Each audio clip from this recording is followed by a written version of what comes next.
Di rumah kelahiran Bung Karno yang ada di Gang Buntu, Desa Rejo Agung, Kecamatan Ploso, Kabupaten Jombang. Assalamualaikum Pak Gus. Akhir-akhir ini kan di Jombang mencuat Bung Karno itu diyakini lahir di Ploso. Itu Pak Gus selaku pembina masuk dalam pojok itu seperti apa? Tentang juga. Jadi sebenarnya kalau tentang di Ploso itu dalam cerita di Jombang itu ada orang yang asing. Karena apa? Mungkin sebagai pijakan awal Pak Kenny, bapaknya Bung Karno, dan yang Harjokromo itu masih satu anak.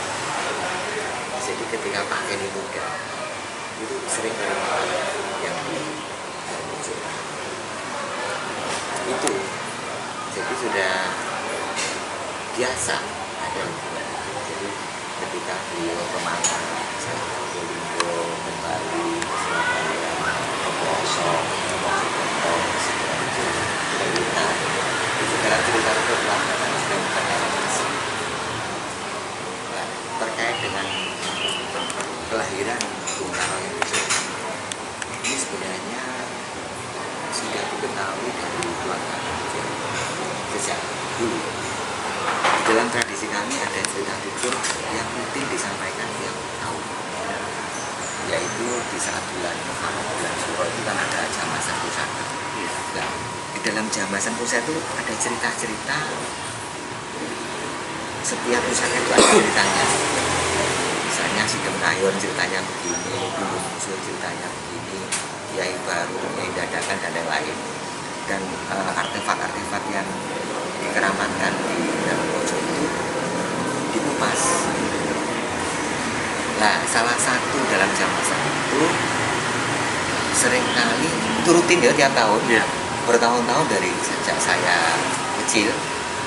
Kalau misalnya di dalam pojok itu kan ada 2 hektar ya, di rumah total dulu ada 10 hektar. Totalnya sebelumnya itu hampir 40 hektar dari kakek. Itu pasti saya diwajibkan untuk mencari jangkang kepu.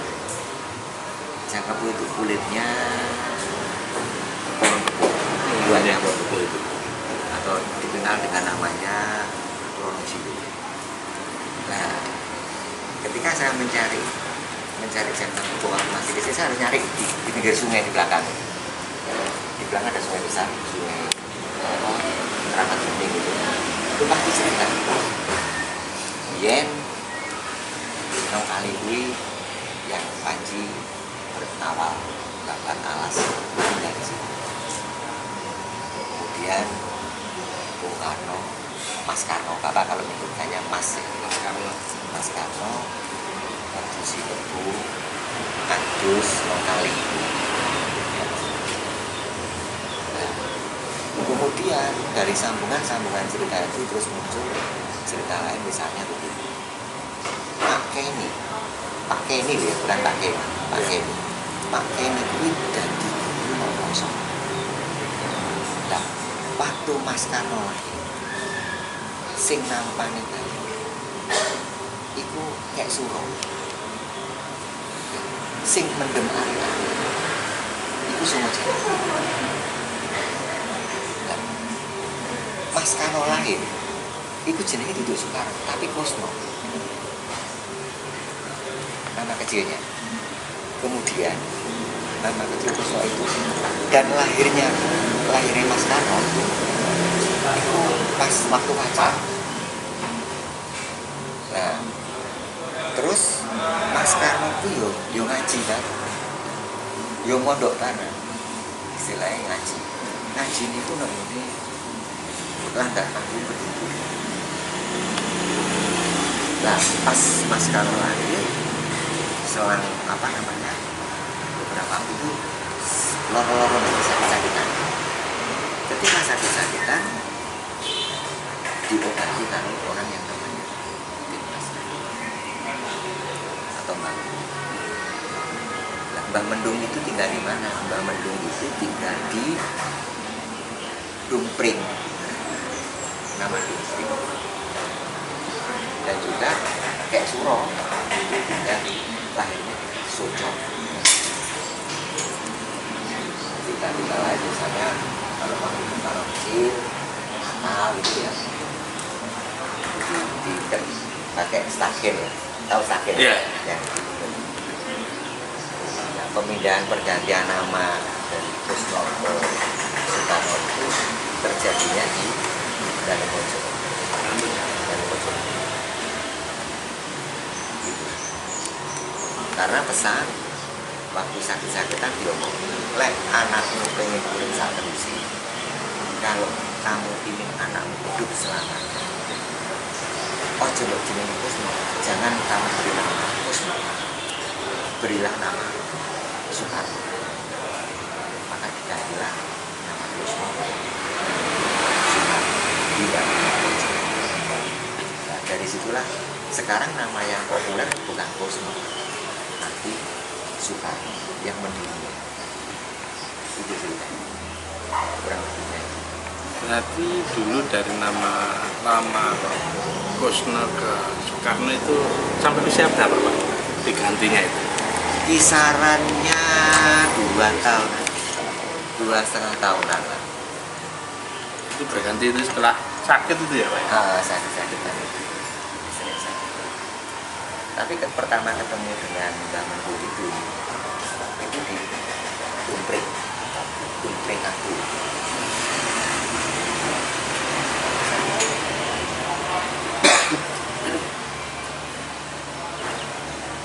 Terus setelah berganti nama itu alhamdulillah juga sehat Pak? Ya, sehat sampai sekarang sampai menjadi presiden dan seterusnya. Nggak pernah sakit-sakit seperti awalnya? Iya, kan waktu itu mati suri. Sudah mati suri, terus mati. Nangis kan, ini kok anaknya kok ini satu-satunya anak kedua kan. Iya. Ya, alhamdulillah bisa sembuh, sehat dan hidup. Kalau cerita kekerabatan dengan keluarga atau ayah anda Pak Karno seperti apa Pak Mas dalam bocor? Jadi begini, Bung Karno itu punya kakek Bung Karno yang dari Bung Karno itu namanya Harjo Dikromo. Yang Harjo Dikromo itu punya adik perempuan namanya Raden Nganten Mas Ajeng Sejawati.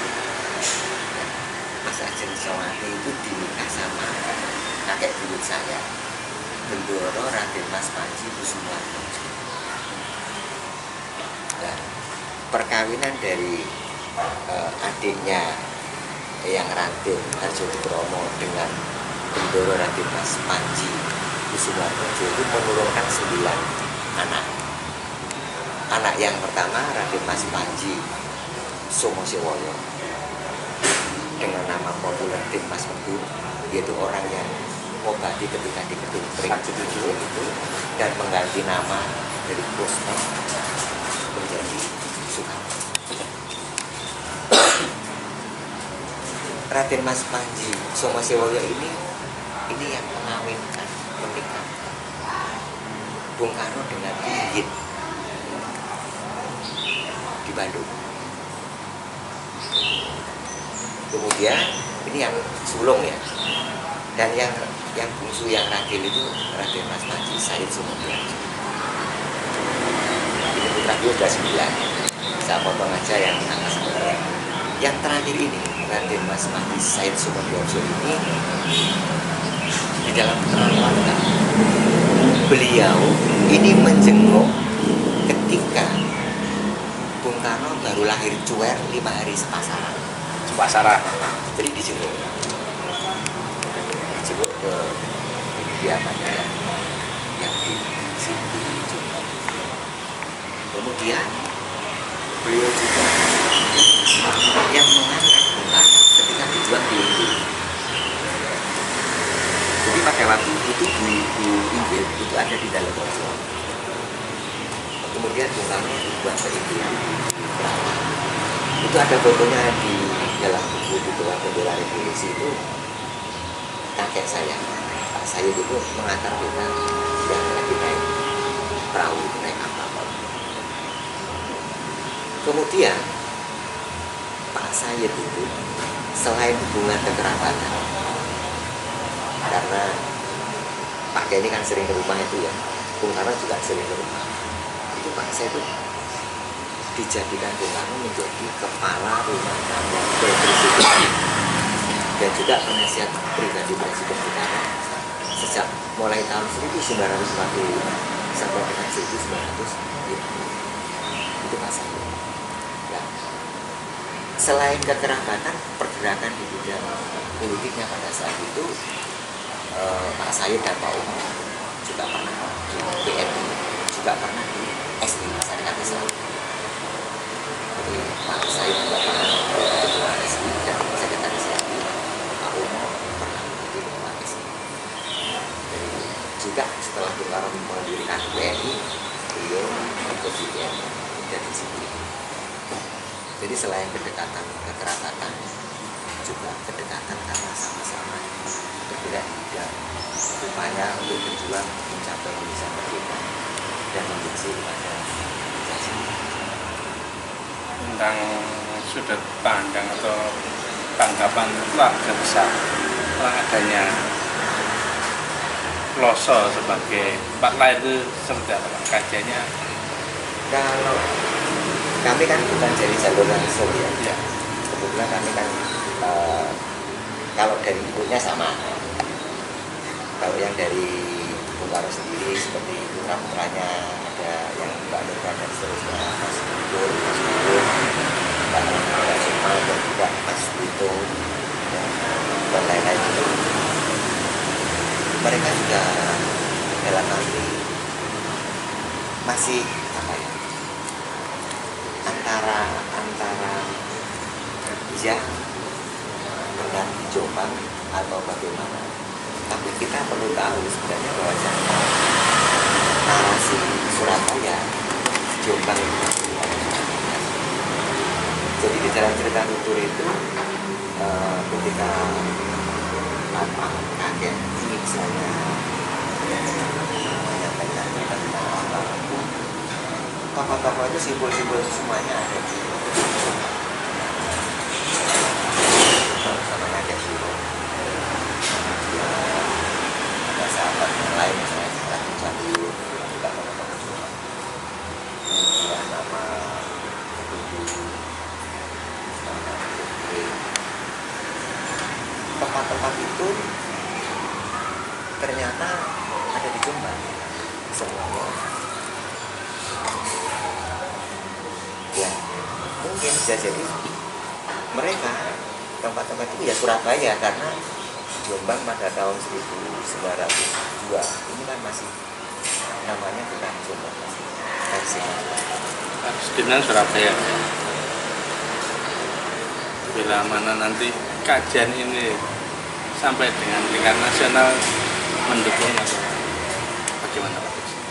tentunya mendukung ya, sangat mendukung. Karena apa?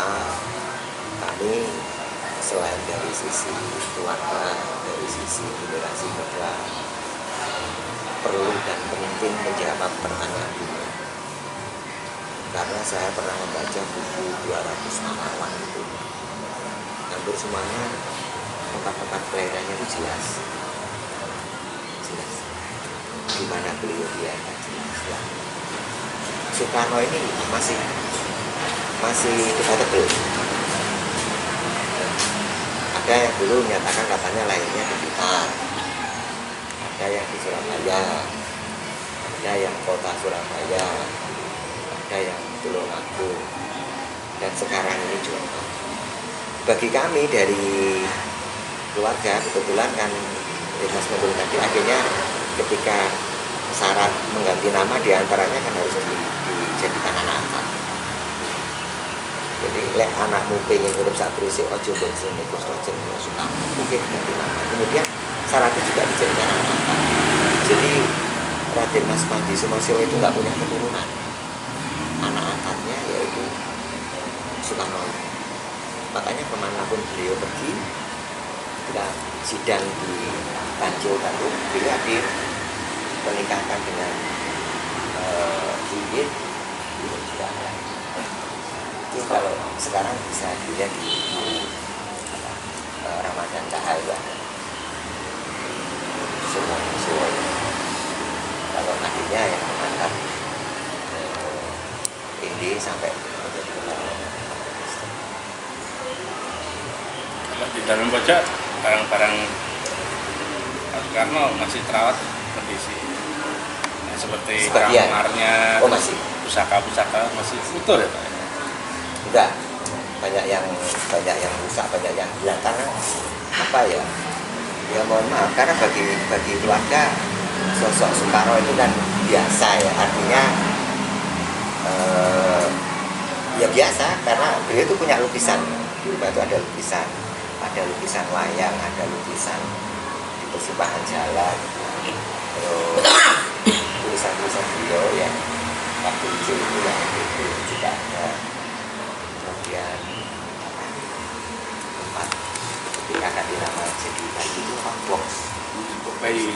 ada, terus tempat tidur kekristenan itu juga masih terawat, terus kamar Soekarno Muda sama Inggit itu juga masih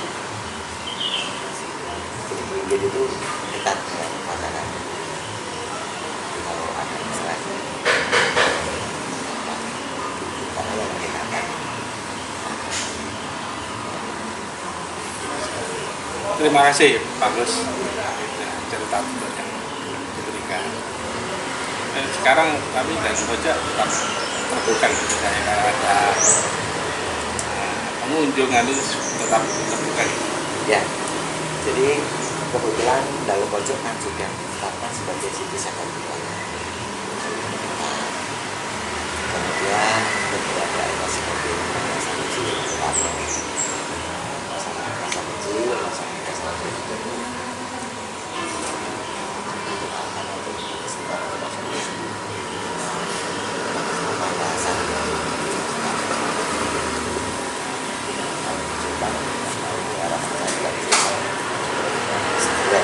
karena ini yang pertama Jombang itu harapan kami dari kuasa wisata itu bisa mengangkat nilai Jombang di level nasional bahkan di level internasional. Karena sosok yang diangkat ini kan satu-satunya putra bangsa yang namanya termasuk, tidak ada yang lebih nama Soekarno karena nama Indonesia sendiri itu popularitasnya lebih populer nama Soekarno dibanding nama Indonesia. Bahkan simbol-simbol Soekarno itu sangat dipahami, dimengerti dibanding Indonesia. Nah, harapan kami mereka sampai di Jombang ini juga muncul sampai kepada rasa itu. Ya. Terima kasih Pak Gus yang tim ahli cagar Mas. Akhir-akhir di Jombang kan ramai tentang kelahiran Bung Karno, tempat kelahiran. Itu awal mulanya seperti apa dan siapa Mas yang mencetuskan atau yang pertama kali membicarakan? Ya, begini Mas Agung, kalau boleh saya jelaskan secara kronologi ya. Sebelum menjadi KCP, saya itu kan sudah kenal dengan dalam pojok sekitar tahun 2017. 2018 itu kita malah bikin diskusi-diskusi kecil tentang apa tuh, mencari sejarah kelahiran Bung Karno di Ploso itu.